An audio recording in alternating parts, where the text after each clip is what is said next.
ಎಲ್ಲ ಕನ್ನಡದ ಮನಸ್ಸುಗಳಿಗೆ ನಮಸ್ಕಾರ. ಪ್ರಮುಖ ಹಾಗೂ ಸ್ವಾರಸ್ಯಕರ ಸುದ್ದಿಗಳೊಂದಿಗೆ ನಾನು ಭುವನ. ನೀವು ನೋಡ್ತಾ ಇದ್ದೀರಾ ಬಿಪಿ ನ್ಯೂಸ್ ಕನ್ನಡ. ಇದು ಫಸ್ಟ್ ಫೋಕಸ್.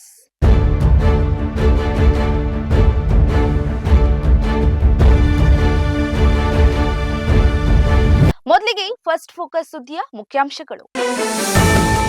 ಕರ್ನಾಟಕ ಕಾಂಗ್ರೆಸ್ ಸರ್ಕಾರದ ವಿರುದ್ಧ ಪ್ರಹ್ಲಾದ್ ಜೋಶಿ ಕಿಡಿಗೇರಿ. ಸಿಎಂ ಕುರ್ಚಿ ಕದನಕ್ಕೆ ಬ್ರೇಕ್. ಅಸ್ಸಾಂ ಚುನಾವಣಾ ಉಸ್ತುವಾರಿಯಾಗಿ ಡಿಕೆಶಿ. ರಾಹುಲ್ ಗಾಂಧಿ ಇವಿಎಂ ಅನುಮಾನ, ಕರ್ನಾಟಕದ ಸಮೀಕ್ಷೆಯಲ್ಲೇ ಅವಮಾನ. ಗೌರಿ ಲಂಕೇಶ್ ಹತ್ಯೆ ಆರೋಪಿ ಈಗ ಚುನಾವಣಾ ಅಭ್ಯರ್ಥಿ. ಉತ್ತರ ಕರ್ನಾಟಕದ ಖ್ಯಾತಿ ಗಾಯಕ ಮ್ಯೂಸಿಕ್ ಮೈಲಾರಿ ಜಾಮೀನು ವಜಾ. ಇಂದಿನಿಂದ ರಂಗೇರಿದೆ ಮಹಿಳಾ ಕ್ರಿಕೆಟ್ ಹಬ್ಬ. WPL 2026ಕ್ಕೆ ಅದ್ದೂರಿ ಚಾಲನೆ. ಇದೀಗ ಫಸ್ಟ್ ಫೋಕಸ್ ವಾರ್ತೆಯ ವಿವರಗಳು.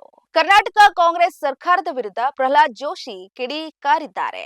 ನ್ಯಾಷನಲ್ ಹೆರಾಲ್ಡ್ ಪತ್ರಿಕೆಗೆ ಸರ್ಕಾರಿ ಜಾಹೀರಾತುಗಳ ಮೂಲಕ ಕೋಟ್ಯಾಂತರ ರೂಪಾಯಿ ಹಣವನ್ನ ಹರಿಸುವ ಮೂಲಕ ಕರ್ನಾಟಕದ ಕಾಂಗ್ರೆಸ್ ಸರ್ಕಾರ ನೆಹರು ಗಾಂಧಿ ಕುಟುಂಬಕ್ಕೆ ಲಂಚ ನೀಡ್ತಾ ಇದೆ ಎಂದು ಕೇಂದ್ರ ಸಚಿವ ಪ್ರಹ್ಲಾದ್ ಜೋಶಿ ಅವರು ಗಂಭೀರ ಆರೋಪವನ್ನ ಮಾಡಿದ್ದಾರೆ. ಬೆಂಗಳೂರಿನಲ್ಲಿ ಗುರುವಾರ ಮಾತನಾಡಿದ ಅವರು ಈ ವ್ಯವಹಾರವನ್ನ ದೊಡ್ಡ ಹಗರಣ ಎಂದು ಬಣ್ಣಿಸಿದ್ದಾರೆ.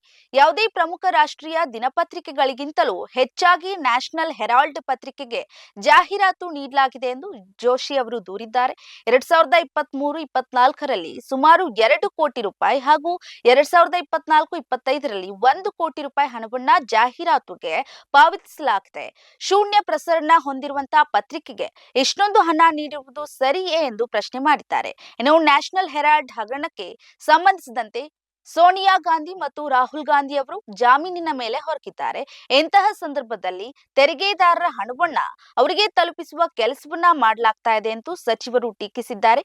ಈ ಮೂಲಕ ಕಾಂಗ್ರೆಸ್ ಸರ್ಕಾರವು ನಕಲಿ ಗಾಂಧಿ ಕುಟುಂಬಕ್ಕೆ ಹಣಕಾಸಿನ ನೆರವು ನೀಡ್ತಾ ಇದೆ ಅಂತ ಆರೋಪಿಸಿದ್ದಾರೆ.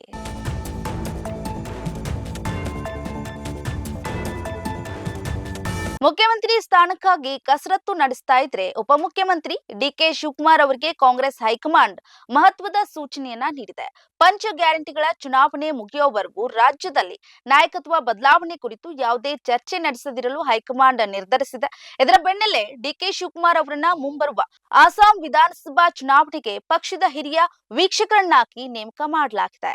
ಈ ಹೊಸ ಜವಾಬ್ದಾರಿಯ ಕುರಿತು ಸುದ್ದಿಗಾರರೊಂದಿಗೆ ಮಾತನಾಡಿದ ಶಿವಕುಮಾರ್, ನಾನೊಬ್ಬ ಶಿಸ್ತಿನ ಕಾಂಗ್ರೆಸ್ ಪಕ್ಷ ನೀಡುವ ಯಾವುದೇ ಕೆಲಸವನ್ನ ನಿಷ್ಠೆಯಿಂದ ಮಾಡ್ತೇನೆ ಅಂತ ಹೇಳಿದ್ದಾರೆ. ಇನ್ನು ಅಸ್ಸಾಂ ಚುನಾವಣೆಯ ಉಸ್ತುವಾರಿಯನ್ನ ಎಐಸಿಸಿ ತಮಗೆ ವಹಿಸಿರುವ ಬಗ್ಗೆ ಪ್ರತಿಕ್ರಿಯಿಸಿದ ಅವರು, ಈ ಹಿಂದೆಯೂ ತಾವು ಅಸ್ಸಾಂನಲ್ಲಿ ಪಕ್ಷದ ಪರ ಕೆಲಸ ಮಾಡಿರುವುದಾಗಿ ನೆನೆಸಿಕೊಂಡ್ರು.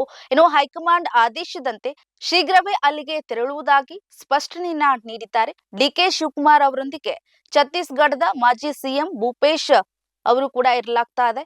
ಇನ್ನು ಜಾರ್ಖಂಡ್ ನಾಯಕ ಬಂಧು ಟರ್ಕಿ ಅವರನ್ನ ಸಹ ಅಸ್ಸಾಂ ಚುನಾವಣಾ ವೀಕ್ಷಕರನ್ನಾಗಿ ನೇಮಿಸಲಾಗಿದೆ.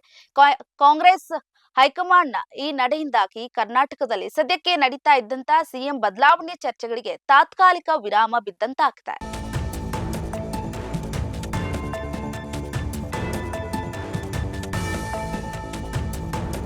ಚುನಾವಣಾ ಸೋಲಿನ ನಂತರ ಇವಿಎಂ ಯಂತ್ರಗಳ ಮೇಲೆ ಅನುಮಾನವನ್ನ ವ್ಯಕ್ತಪಡಿಸುವುದು ಸಾಮಾನ್ಯವಾಗಿದೆ.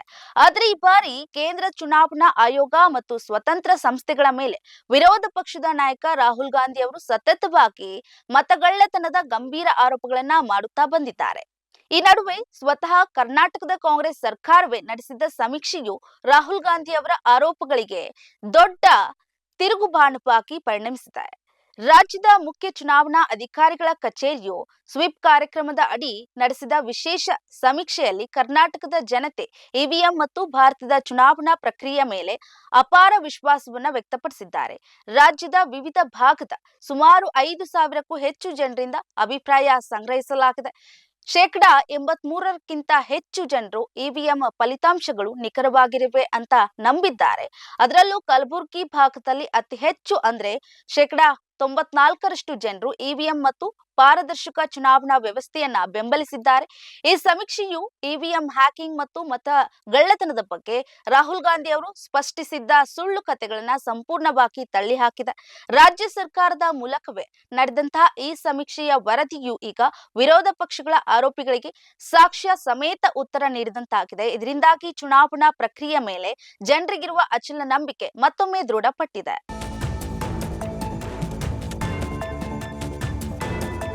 ಹಾಸನದಲ್ಲಿ ಜನವರಿ 24ರಂದು ಜೆಡಿಎಸ್ ಪಕ್ಷದ ಬೃಹತ್ ಸಮಾವೇಶ ನಡೆಯಲಿದ್ದು, ಈ ಬಗ್ಗೆ ಮಾಜಿ ಶಾಸಕ ಕೆಎಸ್ ಲಿಂಗೇಶ್ ಮಾಹಿತಿ ನೀಡಿದ್ದಾರೆ. ಮಾಜಿ ಸಚಿವ ಎಚ್.ಡಿ. ರೇವಣ್ಣ ಅವರ ಅಧ್ಯಕ್ಷತೆಯಲ್ಲಿ ನಡೆಯಲಿರುವ ಈ ಕಾರ್ಯಕ್ರಮಕ್ಕೆ ಮಾಜಿ ಪ್ರಧಾನಿ ಎಚ್.ಡಿ. ದೇವೇಗೌಡರು ಹಾಗೂ ಕೇಂದ್ರ ಸಚಿವ ಎಚ್.ಡಿ. ಕುಮಾರಸ್ವಾಮಿ ಅವರು ಮುಖ್ಯ ಅತಿಥಿಗಳಾಗಿ ಆಗಮಿಸಲಿದ್ದಾರೆ. ಈ ಸಮಾವೇಶದಲ್ಲಿ ಕುಮಾರಸ್ವಾಮಿ ಅವರಿಗೆ ವಿಶೇಷ ಸನ್ಮಾನ ಕೂಡ ಹಮ್ಮಿಕೊಳ್ಳಲಾಗಿದೆ. ಈ ಬೃಹತ್ ಸಮಾವೇಶಕ್ಕೆ ಸುಮಾರು 2 ಲಕ್ಷ ಅಧಿಕ ಜನರು ಸೇರುವ ನಿರೀಕ್ಷೆ ಇದೆ. ಇನ್ನು ಕಾರ್ಯಕ್ರಮದ ಯಶಸ್ವಿಗಾಗಿ ಜಿಲ್ಲೆಯ ಎಲ್ಲಾ ತಾಲೂಕುಗಳಲ್ಲಿ ಜನವರಿ 11ರಿಂದಲೇ ಪೂರ್ವಭಾವಿ ಸಭೆಗಳನ್ನ ನಡೆಸಲು ತೀರ್ಮಾನಿಸಲಾಗಿದೆ. ಜನವರಿ 11ರಂದು ಬೇಲೂರು ಮತ್ತು ಚನ್ನರಾಯಪಟ್ಟಣದಲ್ಲಿ ಸಭೆ ನಡೆದರೆ ಜನವರಿ 12ರಂದು ಹೊಳೆನರಸೀಪುರ ಮತ್ತು ಸಕಲೇಶಪುರದಲ್ಲಿ ಸಭೆಗಳು ನಡೆಯಲಿವೆ.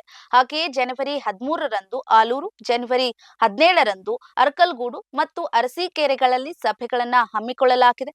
ಅಂತಿಮವಾಗಿ ಜನವರಿ 19ರಂದು ಹಾಸನದಲ್ಲಿ ಪೂರ್ವಭಾವಿ ಸಭೆ ನಡೆಸುವ ಮೂಲಕ ಸಮಾವೇಶಕ್ಕೆ ಸಕಲ ಸಿದ್ಧತೆಯನ್ನ ಮಾಡಿಕೊಳ್ಳುವುದಾಗಿ ತಿಳಿಸಿದ್ದಾರೆ.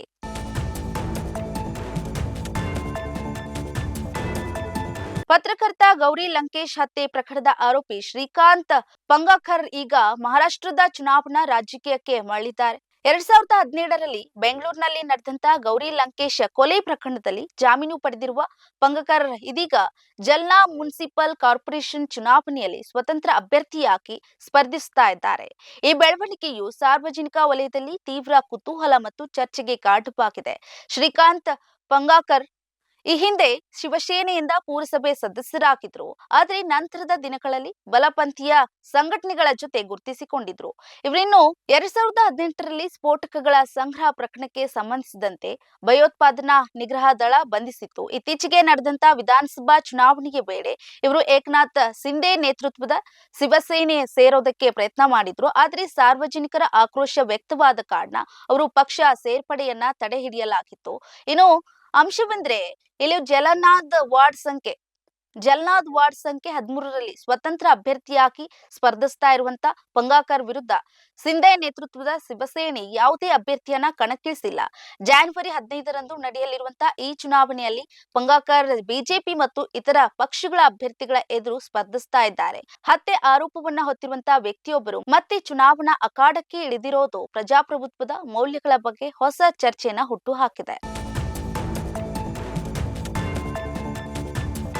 ಉತ್ತರ ಕರ್ನಾಟಕದ ಜನಪ್ರಿಯ ಜಾನಪದ ಗಾಯಕ ಯೂಟ್ಯೂಬರ್ ಸ್ಟಾರ್ ಮ್ಯೂಸಿಕ್ ಮೈಲಾರಿ ಸಲ್ಲಿಸಿದಂತಹ ಜಾಮೀನು ಅರ್ಜಿಯನ್ನ ಜಿಲ್ಲಾ ನ್ಯಾಯಾಲಯ ವಜಾಗೊಳಿಸಿದೆ.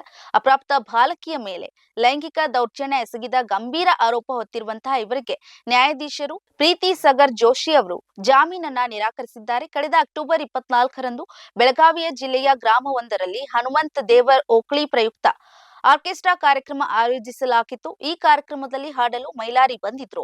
ನೃತ್ಯ ಮಾಡಲು 15 ವರ್ಷದ ಅಪ್ರಾಪ್ತ ಬಾಲಕಿ ಬಂದಿದ್ಲು. ಈ ಕಾರ್ಯಕ್ರಮ ಮುಗಿದ ಬಳಿಕ ಬಾಲಕಿಯನ್ನ ಲಾಡ್ಜ್ಗೆ ಕರೆದೊಯ್ದು ಲೈಂಗಿಕ ದೌರ್ಜನ್ಯ ಎಸಗಲಾಗಿದೆ ಅಂತ ಅದರ ವಿಡಿಯೋ ಚಿತ್ರೀಕರಿಸಲಾಗಿತ್ತು.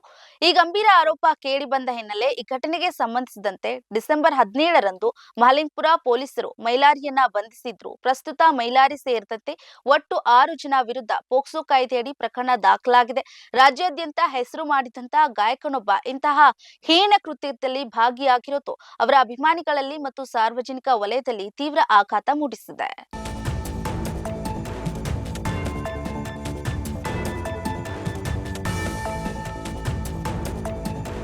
ನಿರ್ದೇಶಕಿಯಾದ ನಟಿ ಐಶಾನಿ ಶೆಟ್ಟಿ ಖಜಾನಾ ಮೂಲಕ ಹೊಸ ಇನ್ನಿಂಗ್ ಆರಂಭ ಮಾಡಲಾಗಿದೆ. ಇನ್ನು ವಾಸ್ತು ಪ್ರಕಾರ ನಮ್ಮ ಗನಿ, ಬಿಕಾಂ ಪಾಸ್ ಹಾಗೂ ಹೊಂದಿಸಿ ಬರೆಯಿರಿ ಮುಂತಾದ ಚಿತ್ರಗಳಲ್ಲಿ ನಾಯಕಿಯಾಗಿ ನಟಿಸಿ ಸೈ ಎನಿಸಿಕೊಂಡಿದ್ದಂತಹ ಐಶಾನಿ ಶೆಟ್ಟಿ ಇದೀಗ ನಿರ್ದೇಶಕಿಯಾಗಿ ಬಡ್ತಿ ಪಡೆದಿದ್ದಾರೆ. ತಾವು ಬಹುದಿನಗಳಿಂದ ಕಂಡಿದ್ದಂತ ಕನಸಿನಂತೆ ಖಜಾನ ಎಂಬ ಚಿತ್ರದ ಮೂಲಕ ಅವರು ಮೊದಲ ಬಾರಿಗೆ ಮೆಗಾಫೋನ್ ಹಿಡಿದಿದ್ದಾರೆ. ಈಗಾಗಲೇ ಕಾಜಿ ಎಂಬ ಕಿರುಚಿತ್ರವನ್ನ ನಿರ್ದೇಶಿಸಿ ಪ್ರಶಸ್ತಿಗಳನ್ನ ಗೆದ್ದಿರುವಂತ ಐಶಾನಿ ಆ ಅನುಭವದ ಆಧಾರದ ಮೇಲೆ ಪೂರ್ಣ ಪ್ರಮಾಣದ ಸಿನಿಮಾ ನಿರ್ದೇಶನಕ್ಕೆ ಇಳಿದಿದ್ದಾರೆ. ಖಜಾನ ಚಿತ್ರಕ್ಕೆ ಅವರೇ ಕತೆ ಬರೆದಿದ್ದು ಒಂದು ಅರ್ಥಪೂರ್ಣ ಕೌಟುಂಬಿಕ ಕಥೆಯಾಗಿದೆ. ವಿಶೇಷವೆಂದ್ರೆ ಈ ಚಿತ್ರದಲ್ಲಿ ಅವರು ನಿರ್ದೇಶನದ ಜೊತೆ ಮುಖ್ಯ ಪಾತ್ರದಲ್ಲೂ ಕೂಡ ಕಾಣಿಸಿಕೊಳ್ಳಲಿದ್ದಾರೆ.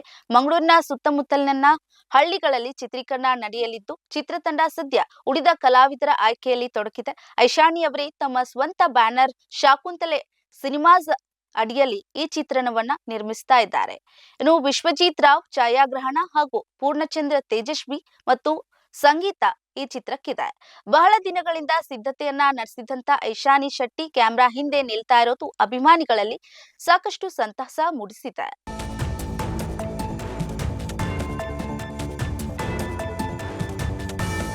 ಕ್ರಿಕೆಟ್ ಪ್ರೇಮಿಗಳು ಕಾತರದಿಂದ ಕಾಯ್ತಾ ಇದ್ದಂತಹ ಮಹಿಳಾ ಪ್ರೀಮಿಯರ್ ಲೀಗ್ 2026 4ನೇ ಆವೃತ್ತಿ ಇಂದಿನಿಂದ ಆರಂಭವಾಗ್ತಾ ಇದೆ. ನವಿ ಮುಂಬೈನ ಡಿವೈ ಪಾಟೀಲ್ ಕ್ರೀಡಾಂಗಣದಲ್ಲಿ ಸಂಜೆ ನಡೆಯಲಿರುವಂತಹ ಅದ್ದೂರಿ ಉದ್ಘಾಟನಾ ಸಮಾರಂಭದೊಂದಿಗೆ ಈ ಟೂರ್ನಿಗೆ ಚಾಲನೆ ಸಿಗಲಿದೆ. ಬಾಲಿವುಡ್ ತಾರೆಯಾದ ಜಾಕ್ಲಿನ್ ಫರ್ನಾಂಡಿಸ್ ಮತ್ತು ಗಾಯಕ ಯೋಯೋ ಹನಿ ಸಿಂಗ್ ಅವರು ಇಂದಿನ ಸಂಜೆಯ ಕಾರ್ಯಕ್ರಮಕ್ಕೆ ಆಕರ್ಷಣೆ ಆಗಲಿದೆ. ಉದ್ಘಾಟನಾ ಪಂದ್ಯದಲ್ಲಿ ಹಾಲಿ ಚಾಂಪಿಯನ್ ಮುಂಬೈ ಇಂಡಿಯನ್ಸ್ ಮತ್ತು ರಾಯಲ್ ಚಾಲೆಂಜರ್ಸ್ ಬೆಂಗಳೂರು ತಂಡಗಳು ಮುಖಾಮುಖಿ ಆಗ್ತಾ ಇರುವಂತದ್ದು. ಶ್ರುತಿ ಮಂದಾನ ನೇತೃತ್ವದ ಆರ್ಸಿಬಿ ತಂಡ ಸತತ 2ನೇ ಬಾರಿಗೆ ಟ್ರೋಫಿ ಗೆಲ್ಲುವ ಹುಮ್ಮಸ್ಸಿನಲ್ಲಿದ್ದಾರೆ. ಇನ್ನು ಹರ್ಮನ್ ಪ್ರೀತಿ ಕೌರ್ ಸಾರಥ್ಯದ ಮುಂಬೈ ತಂಡವನ್ನ ಪ್ರಾಬಲ್ಯ ಮೆರೆಯಲು ಸಜ್ಜಾಗಿದೆ. ಈ ಬಾರಿ ಟೂರ್ನಿಯಲ್ಲಿ ನವಿ ಮುಂಬೈ ಮತ್ತು ವಡೋದರಾದಲ್ಲಿ ನಡೆಯಲಿದ್ದು ಒಟ್ಟು 5 ತಂಡಗಳು ಕಣದಲ್ಲಿವೆ. ಲೀಗ್ ಹಂತದ ಮೊದಲ 11 ಪಂದ್ಯಗಳು ಮುಂಬೈನಲ್ಲಿ ನಡೆದರೆ ನಂತರದ ಪಂದ್ಯಗಳು ಹಾಗೂ ಪ್ಲೇ ಆಫ್ಗಳು ವಡೋದರಾದಲ್ಲಿ ನಡೆಯಲಿದೆ. ಒಟ್ಟಾರೆಯಾಗಿ ಮುಂದಿನ 28 ದಿನಗಳ ಕಾಲ ಮಹಿಳಾ ಕ್ರಿಕೆಟ್ ತಾರೆಯರು ಬ್ಯಾಟ್ ಮತ್ತು ಬಾಲ್ ಅಬ್ಬರ ಪ್ರೇಕ್ಷಕರನ್ನ ರಂಜಿಸುವುದು ಅನುಮಾನವಿಲ್ಲ. ಇದಾಗಿತ್ತು ಈ ಕ್ಷಣದ ನ್ಯೂಸ್ ಫಸ್ಟ್ ಫೋಕಸ್. ನೈಜ ಹಾಗೂ ತಾಜಾ ಸುದ್ದಿ, ಪ್ರಾಮಾಣಿಕ ವರದಿ, ನಿಷ್ಠುರ ವಿಶ್ಲೇಷಣೆಗಾಗಿ ಸದಾ ಗಮನಿಸಿ ಬಿಬಿ ನ್ಯೂಸ್ ಕನ್ನಡ. ಇದು ಕನ್ನಡಿಗರ ಪ್ರತಿಧ್ವನಿ.